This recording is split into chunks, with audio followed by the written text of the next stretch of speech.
You surely have to believe in yourself. You should understand who you are and what you are. Educate yourself, gain knowledge, face many difficulties, build on confidence, dream big, work with tireless effort, and you will achieve what you dream for it.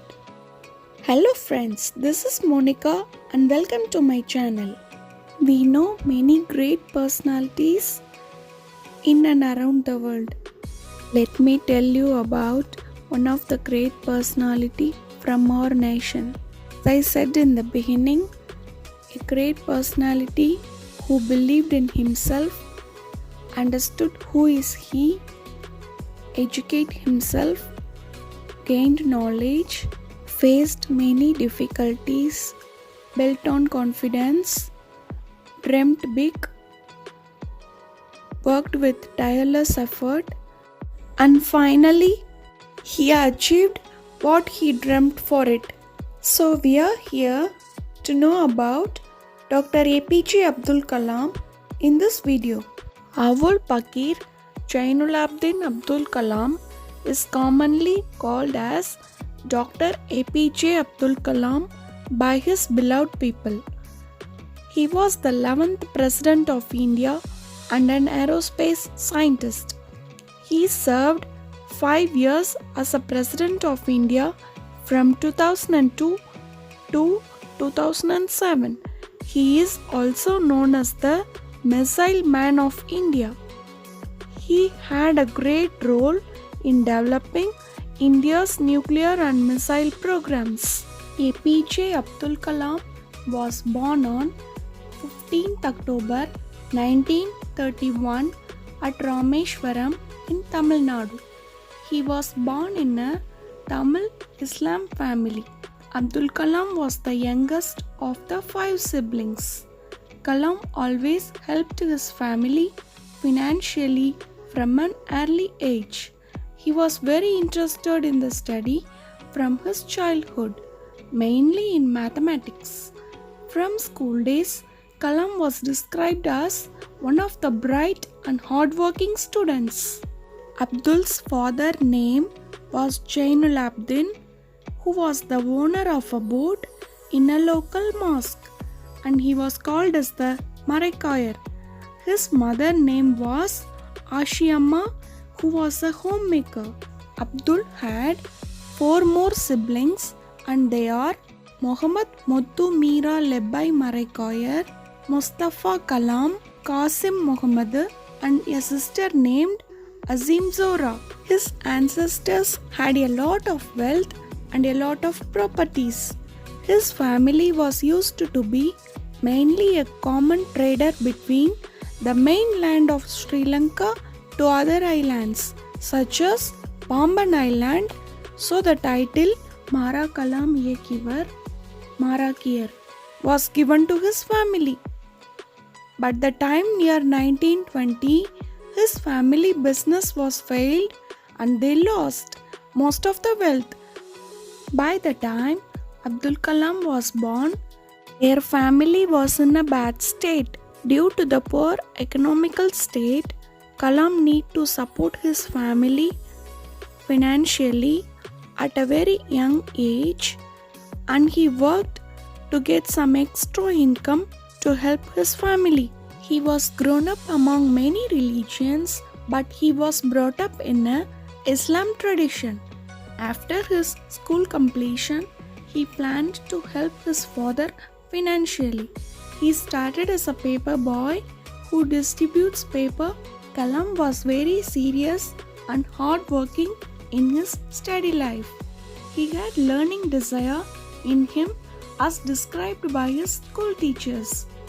He pursued his education from a higher secondary school in Ramanathapuram named Squats Higher Secondary School.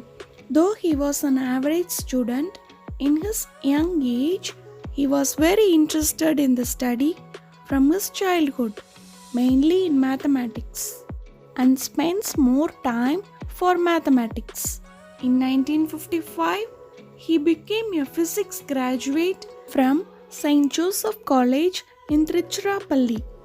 During the end of graduation, he grew no interest in physics and later he felt worried about this graduation. After that, in 1955, he went to Madras for further study. From Madras Institute of Technology (MIT), he did his aerospace engineering. Though he got many prestigious doctorate programs, he completed his study using the degree he got in MIT Madras. When Kalam worked for a high-quality project, his college dean felt dissatisfied about the development of the project. He intimidated Kalam to complete the project within 2 days. Otherwise, the educational scholarship will be stopped. So Kalam worked hard without rest. He completed the project on time and he got the goodwill from the dean. Then, dean mentioned that he gave more stress for the project with the less time limit. Kalam's dream of becoming a fighter pilot and it could not fulfilled as there were only 8 positions available in IAF and he came at the 9th place.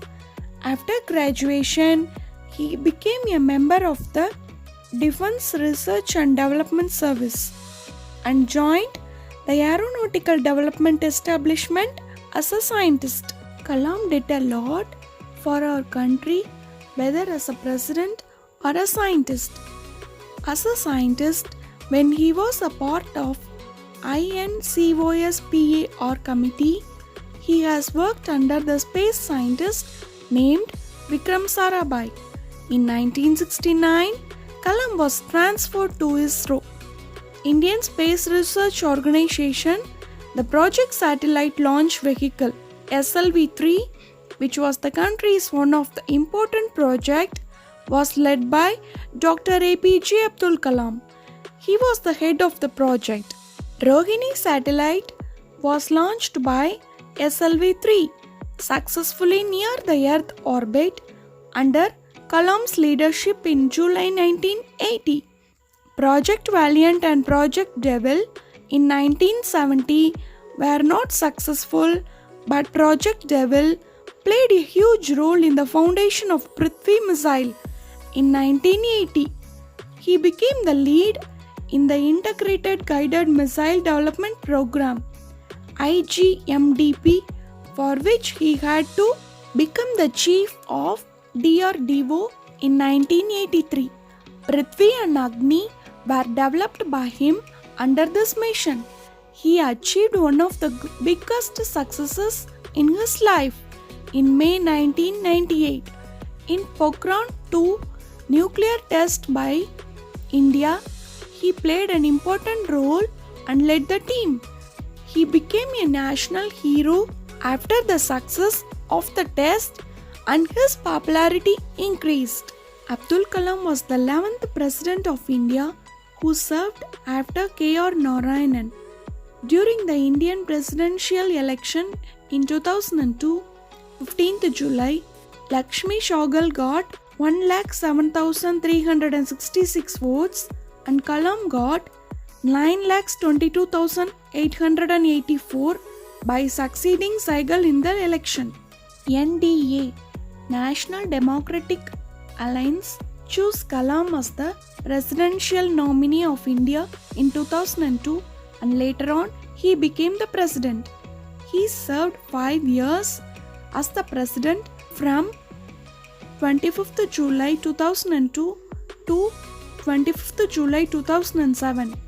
On 10th June 2002, during the power of National Democratic Alliance, the above party planned to give the proposal, that is, Abdul Kalam was their choice for the president election, to the opposite party leader Sonia Gandhi of Indian National Congress. Samajwadi Party and National Congress Party proposed to support Kalam as their candidate.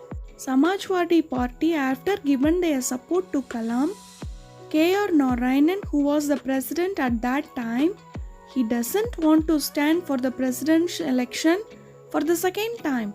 He wants Kalam to be the India's 11th president, so he decided to get away from the election.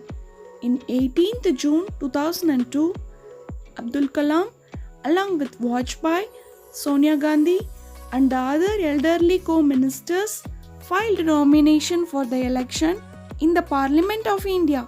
The task of counting votes held on July 18.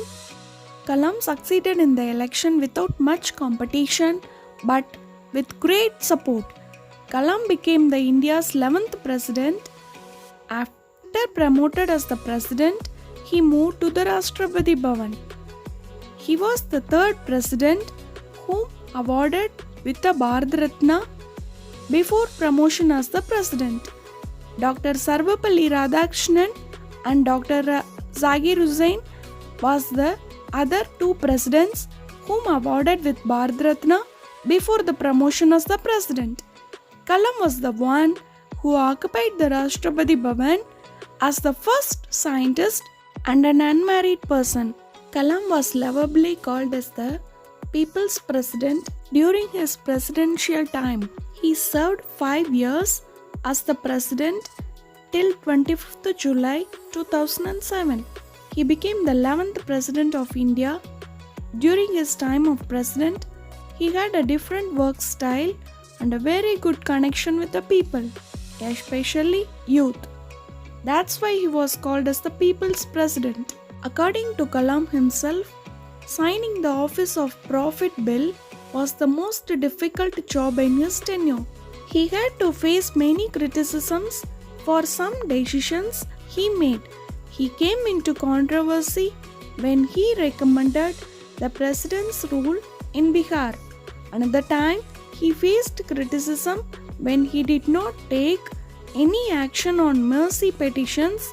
He only signed one of 21 petitions.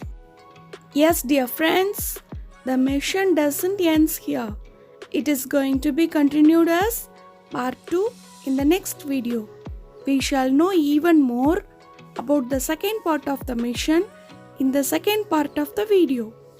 Before signing off, if you like the video, don't forget to hit the like button. If you think your loved ones are interested in the legend history, then do share this video with them. If you want to stay connected with such videos, then subscribe to our channel. Until then, it's me Moni Deepu signing off from you here, and I hope to meet you all so soon in the next video.